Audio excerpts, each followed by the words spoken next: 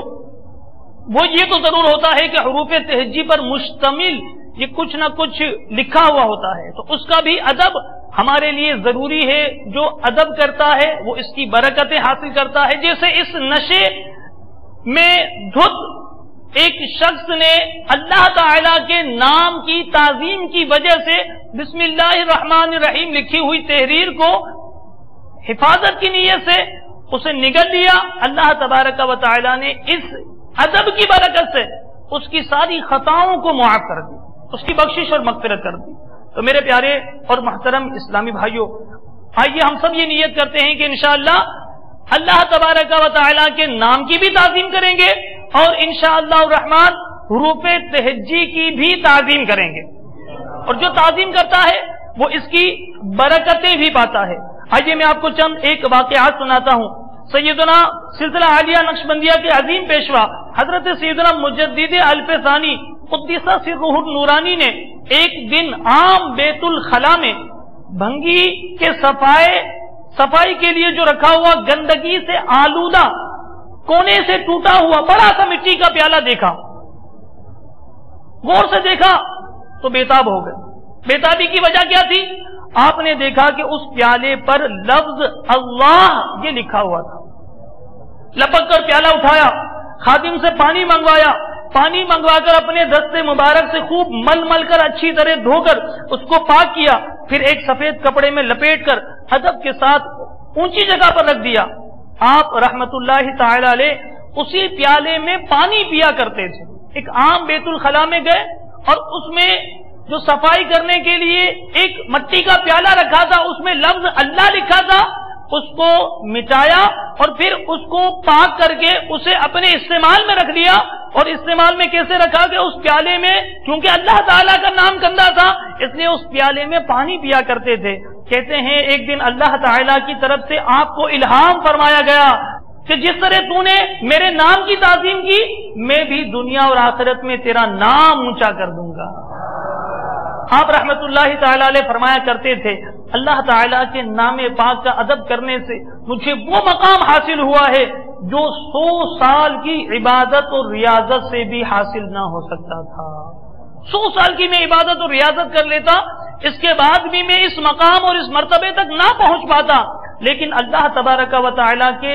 نام پاک کا ادب کرنے کی وجہ سے اللہ تبارک و تعالیٰ نے مجھے یہ مقام اور مرتبہ عطا فرما دیا۔ میٹھے میٹھے اسلامی بھائیوں، یقیناً ادب سراسر دین ہے، ادب چراغ راہ مبین ہے، ادب رضا رب العالمین ہے۔ ادب ہے تو دین ہے، ادب نہیں تو کچھ بھی نہیں۔ چنانچہ میرے پیارے اور محترم اسلامی بھائیوں، مخدوم الاولیاء سیدی سندی محمد بہاء الدین شاہ نقشبند بخاری قدس سرہ الربانی نے فرمایا کہ دین سارے کا سارا ادب ہے۔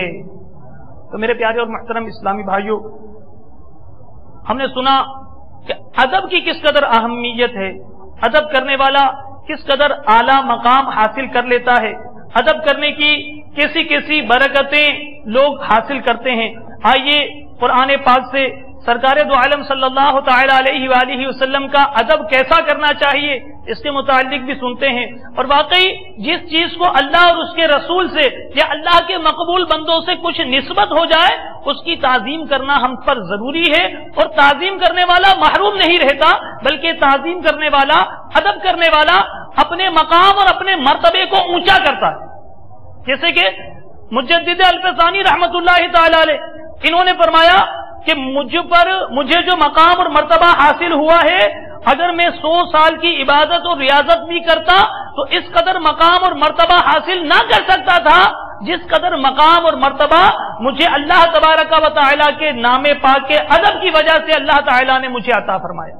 تو میرے پیارے اور محترم اسلامی بھائیوں، آئیے قرآن پاک سنتے ہیں۔ اللہ تبارک و تعالیٰ سورہ فتح میں ارشاد فرماتا ہے اِنَّا أَرْسَلْنَاكَ شَاهِدًا وَمُبَشِّرًا وَنَذِيرًا لِتُؤْمِنُوا بِاللَّهِ وَرَسُولِهِ وَتُعَزِّرُوهُ وَتُوَقِّرُوهُ وَتُسَبِّحُوهُ بُكْرَةً وَأَصِيلًا۔ اے نبی بے شک ہم نے آپ کو بھیجا حاضر و ناظر اور خوشخبری سنانے والا اور ڈرانے والا، تاکہ اے لوگوں تم اللہ اور اس کے رسول پر ایمان لاؤ اور رسول کی تعظیم و تکریم کرو اور صبح و شام اللہ تبارک و تعالی کی پاکی بیان کرو۔ حضرت قاضی عیاض علیہ الرحمہ تحریر فرماتے ہیں کہ اللہ تبارک و تعالی نے میرے آقا صلی اللہ تعالی علیہ وآلہ وسلم کی حرمت اور توقیر کو واجب قرار دیا اور ان کی تکریم اور تعظیم کو لازم فرمایا۔ میرے پیارے اور محترم اسلامی بھائیوں، ان آیات مقدسہ سے یہ پتا چلا کہ مسلمانوں کے لیے ضروری ہے کہ وہ ہر طرح سرکار دو عالم صلی اللہ علیہ وآلہ وسلم کا ادب بجا لائیں اور ہر جائز طریقے سے ان کی تعظیم اور توقیر کریں۔ اس کے لیے حکم مطلق رکھا گیا، کسی قیودات کے ساتھ اس حکم کو قید نہیں کیا گیا کہ اللہ کے رسول کی تعظیم اس طرح کرو اس طرح کرو، بلکہ حکم مطلق رکھا گیا، رسول کی تعظیم کے لیے کوئی خاص طریقہ متعین نہیں کیا گیا، لہذا ہر طرح سے ان کی تعظیم کرنا لازم ہے۔ البتہ انہیں خدا یا خدا کا بیٹا کہنا یا خدا تعالی کی طرح مستقل بذات جس طرح اللہ تبارک و تعالی کو ہم مانتے ہیں، تو خدا تعالی کی طرح ان کے لیے کسی صفت کا ثابت کرنا یہ تو شرک اور کفر ہے اور ان کو سجدہ کرنا حرام اور ناجائز ہے۔ اس کے علاوہ ہر طرح سے ان کی تعظیم کرنا یہ میرے پیارے اور محترم اسلامی بھائیوں لازم اور ضروری ہے۔ ہمارے صحابہ کرام علیہم الرضوان میرے آقا مدینے والے مصطفیٰ صلی اللہ تعالی علیہ وآلہ وسلم کی کس قدر تعظیم کیا کرتے تھے۔ چنانچہ عروہ بن مسعود رضی اللہ تعالی عنہ جبکہ مسلمان نہ ہوئے تھے، حدیبیہ کے مقام پر میرے آقا صلی اللہ تعالی علیہ وآلہ وسلم سے صلح کی گفتگو کرنے کے لیے آئے۔ اس موقع پر صحابہ کرام علیہم الرضوان کو میرے آقا صلی اللہ علیہ وآلہ وسلم کی تعظیم کرتے ہوئے دیکھا۔ جو انہوں نے دیکھا واپسی کے بعد مکہ شریف کے کافروں سے ان لفظوں میں انہوں نے بیان کیا، مکہ شریف میں آ کر پھر ان لفظوں میں ان اسلام کے منکروں پر یہ بیان ارشاد فرمایا، کہنے لگے واللہ لقد وفدت علی الملوک وفدت علی قیصر و کسری والنجاشی واللہ ان رأیت ملکا قط یعظمہ اصحابہ ما یعظم اصحاب محمد محمدا، کہنے لگے قسم خدا کی میں بادشاہوں کے درباروں میں وفد لے کر گیا ہوں، میں قیصر و کسری اور نجاشی کے درباروں میں حاضر ہوا ہوں، لیکن خدا کی قسم میں نے کوئی بادشاہ ایسا نہیں دیکھا کہ اس کے ساتھی اس طرح تعظیم کرتے ہوں جیسے محمد صلی اللہ تعالی علیہ وآلہ وسلم کے ساتھی ان کی تعظیم کرتے ہیں۔ کیا تعظیم کرتے ہیں؟ صحابہ کرام علیہم الرضوان کس قدر میرے آقا صلی اللہ تعالی علیہ وآلہ وسلم کی تعظیم فرمایا کرتے؟ کتابوں میں آیا، بخاری شریف میں اس روایت کو نقل کیا گیا کہ کہتے ہیں واللہ ان تنخم نخامۃ الا وقعت فی کف رجل منهم فدلک بها وجهه وجلده واذا امرهم ابتدروا امره واذا تودع كادوا يقتتلون على وضوئه واذا تكلم خفضوا اصواتهم عنده وما يحدون الیہ النظر تعظیما لہ، کہتے ہیں کہ خدا کی قسم جب وہ تھوکتے ہیں تو ان کا تھوک کسی نہ کسی آدمی کی ہتھیلی پر ہی گرتا ہے۔ پھر کہتے ہیں اس ہتھیلی پر جب وہ تھوک گرتا ہے تو اس تھوک کی اس لعاب دہن کی صحابہ برکتیں حاصل کرنے کے لیے اس لعاب دہن کو اپنے چہرے پر اور اپنے بدن پر مل لیتے تھے اس سے برکتیں حاصل کرنے کے لیے۔ اور کہتے ہیں کہ جب کوئی حکم دیتے تو فوراً ان کے حکم کی تعمیل ہوتی، جب وہ وضو فرماتے تو ایسا معلوم ہوتا کہ لوگ وضو کا مستعمل پانی حاصل کرنے کے لیے ایک دوسرے کے ساتھ لڑنے مرنے پر آمادہ ہو جائیں گے۔ جب ان کی بارگاہ میں بات کرتے تو اپنی آوازوں کو پست رکھتے ہیں اور تعظیم کرتے ہوئے ان کی طرف آنکھ بھر کر نہیں دیکھتے۔ میرے پیارے اور محترم اسلامی بھائیوں، اس حدیث مبارکہ سے معلوم ہوا کہ صحابہ کرام علیہم الرضوان جو رشد و ہدایت کے چمکتے ہوئے ستارے ہیں، جن کے لیے میرے آقا صلی اللہ تعالی علیہ وآلہ وسلم نے ارشاد فرمایا بِأَيِّهِمْ اقْتَدَيْتُمْ اهْتَدَيْتُمْ، ان میں سے کسی ایک کی بھی پیروی کرو گے اللہ تبارک و تعالی تمہیں نجات عطا فرما دے گا، تمہیں ہدایت پر گامزن کر دے گا۔ میرے پیارے اور محترم اسلامی بھائیوں، وہ صحابہ کرام علیہم الرضوان میرے آقا مدینے والے مصطفیٰ صلی اللہ تعالی علیہ وآلہ وسلم کی بے انتہا تعظیم کرتے تھے، یہاں تک کہ آپ کے لعاب دہن، تھوک مبارک اور بلغم کو بھی زمین پر نہیں گرنے دیتے تھے، اپنے ہتھیلیوں پر اس بلغم کو اور اس تھوک کو لے کر بدن اور چہروں پر مل لیا کرتے تھے، اور اعضائے وضو کا دھوبن حاصل کرنے کے لیے لڑنے مرنے کی صورت پیدا کر دیتے تھے۔ میرے پیارے اور محترم اسلامی بھائیوں، صرف یہی ایک واقعہ نہیں بلکہ اور بھی متعدد واقعات اس طرح کے ملتے ہیں کہ میرے آقا مدینے والے مصطفیٰ صلی اللہ تعالی علیہ وآلہ وسلم وضو کا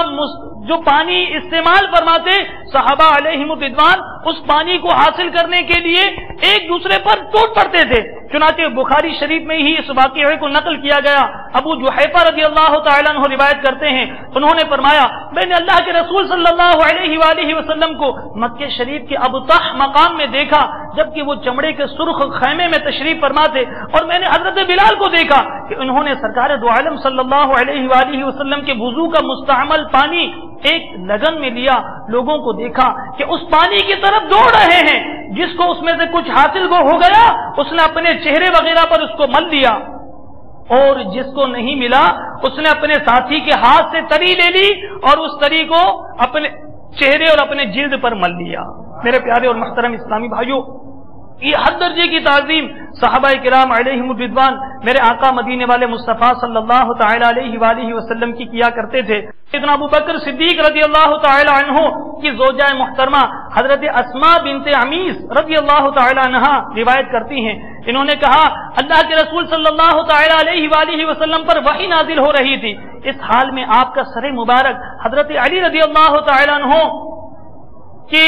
گود میں تھا۔ حضرت علی رضی اللہ تعالیٰ عنہ عصر کی نماز نہیں پڑھ سکے تھے، یہاں تک کہ سورج ڈوب گیا۔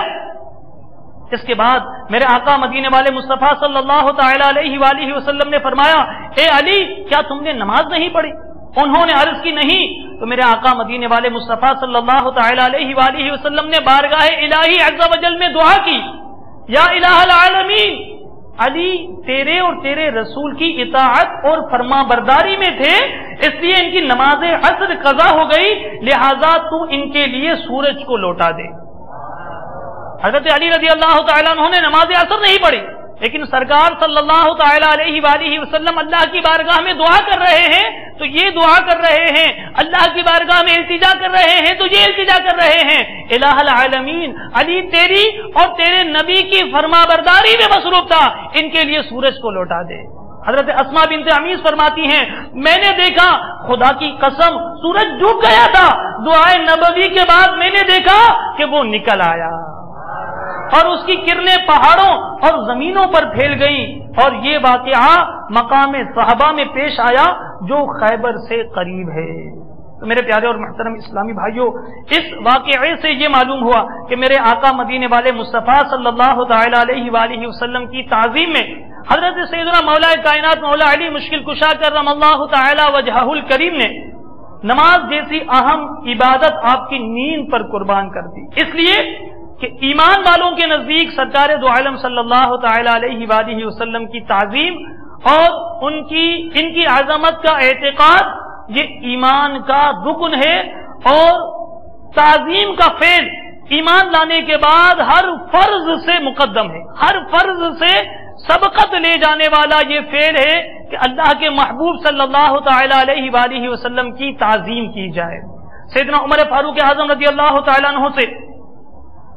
حضرت سیدنا ابو بکر صدیق رضی اللہ تعالیٰ عنہ کے بارے میں یہ روایت موجود ہے کہ جب وہ اللہ کے رسول صلی اللہ تعالیٰ علیہ وآلہ وسلم کے ساتھ ہجرت کی رات غار ثور پر پہنچے تو میرے آقا مدینے والے مصطفیٰ صلی اللہ تعالیٰ علیہ وآلہ وسلم سے عرض کیا کہ خدا کی قسم آپ غار کے اندر نہیں داخل ہوں گے جب تک آپ کے پہلے میں نہ داخل ہو جاؤں، تاکہ اگر کوئی موذی چیز سانپ وغیرہ ہو تو اس سے مجھے کو تکلیف پہنچے اور آپ محفوظ رہیں۔ پھر آپ غار کے اندر داخل ہوئے، اس کو خوب صاف کیا، اور جب غار کے اندر ان کو کچھ سوراخ نظر آئے تو انہوں نے اپنے بدن کے کپڑے پھاڑ پھاڑ کر بھر دیے، اور 2 سوراخوں پر انہوں نے اپنی ایڑیاں لگا دی۔ اس کے بعد میرے آقا مدینے والے مصطفیٰ صلی اللہ تعالی علیہ وآلہ وسلم سے عرض کیا اب آپ اندر تشریف لائیے. میرے آقا مدینے والے مصطفیٰ صلی اللہ تعالی علیہ وآلہ وسلم غار کے اندر تشریف لے گئے اور حضرت سیدنا ابو بکر صدیق رضی اللہ تعالی عنہ کی گود میں سر رکھ کر سو گئے. ابھی میرے آقا مدینے والے مصطفیٰ صلی اللہ تعالی علیہ وآلہ وسلم آرام ہی فرما رہے تھے کہ اسی حالت میں ابو بکر صدیق رضی اللہ تعالی عنہ کے پاؤں میں سوراخ کے اندر سے سانپ نے کاٹ لیا، مگر آپ نے حرکت نہ کی اور اسی طرح بیٹھے رہے کہ کہیں سرکار دو عالم صلی اللہ تعالی علیہ وآلہ وسلم کی نیند میں خلل نہ آ جائے. لیکن سانپ کے زہر کی انتہائی تکلیف کے سبب آپ کی آنکھوں سے آنسو نکل پڑے جو میرے آقا صلی اللہ تعالی علیہ وآلہ وسلم کے چہرہ اقدس پر گرے. سرکار دو عالم صلی اللہ تعالی علیہ وآلہ وسلم کی آنکھ کھل گئی اور آپ سے دریافت فرمایا کیا ہوا؟ عرض کیا میرے ماں باپ آپ پر قربان ہو جائیں یا رسول اللہ صلی اللہ تعالی علیہ وسلم، مجھ کو سانپ نے کاٹ لیا ہے. میرے آقا رحمت دو عالم صلی اللہ تعالی علیہ وآلہ وسلم نے ان کے زخم پر اپنا لعاب دہن لگا دیا تو فوراً ان کی تکلیف جاتی رہی، مگر عرصہ دراز کے بعد سانپ کا وہی زہر لوٹ آیا جو آپ کے وصال کا سبب بنا، یعنی اس زہر کی وجہ سے آپ کی وفات ہوئی. میرے پیارے اور محترم اسلامی بھائیوں،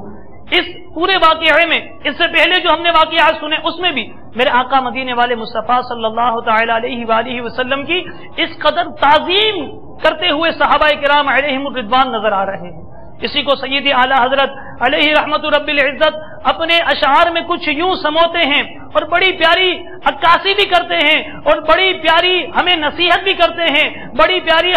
ہماری تربیت بھی فرماتے ہیں کہ مولا علی نے واری تیری نیند پر نماز اور وہ بھی عصر سب سے جو اعلیٰ خطر کی ہے، صدیق بلکہ غار میں جان اس میں دے چکے اور حفظ جان تو جان فروز غرر کی ہے. ہاں تو نے ان کو جان انہیں پھیر دی نماز، یعنی میرے آقا صلی اللہ تعالی علیہ وآلہ وسلم نے حضرت علی رضی اللہ تعالیٰ عنہ کو نماز پھیر دی، ان کی نماز قضا نہ ہوئی، اور سرکار دو عالم صلی اللہ تعالی علیہ وآلہ وسلم نے ابو بکر صدیق رضی اللہ تعالیٰ عنہ کو جان لوٹا دی کہ آپ نے اپنا لعاب دہن لگایا. اس لعاب دہن کو لگانے کی برکت سے آپ کے اس زخم کے کانٹے پر جس پر سانپ نے ڈس لیا تھا، سانپ نے کاٹ لیا تھا، حضرت ابو بکر صدیق رضی اللہ تعالیٰ عنہ کو وہ تکلیف جاتی رہی. تو سیدی اعلیٰ حضرت فرماتے ہیں کہ صدیق بلکہ غار میں جان اس پہ دے چکے اور حفظ جان تو جان فروز غرر کی ہے. ہاں تو نے ان کو جان انہیں پھیر دی نماز، پر وہ تو کر چکے تھے جو کرنی بشر کی، جو انسان کی طاقت بھر کوشش ہوتی ہے،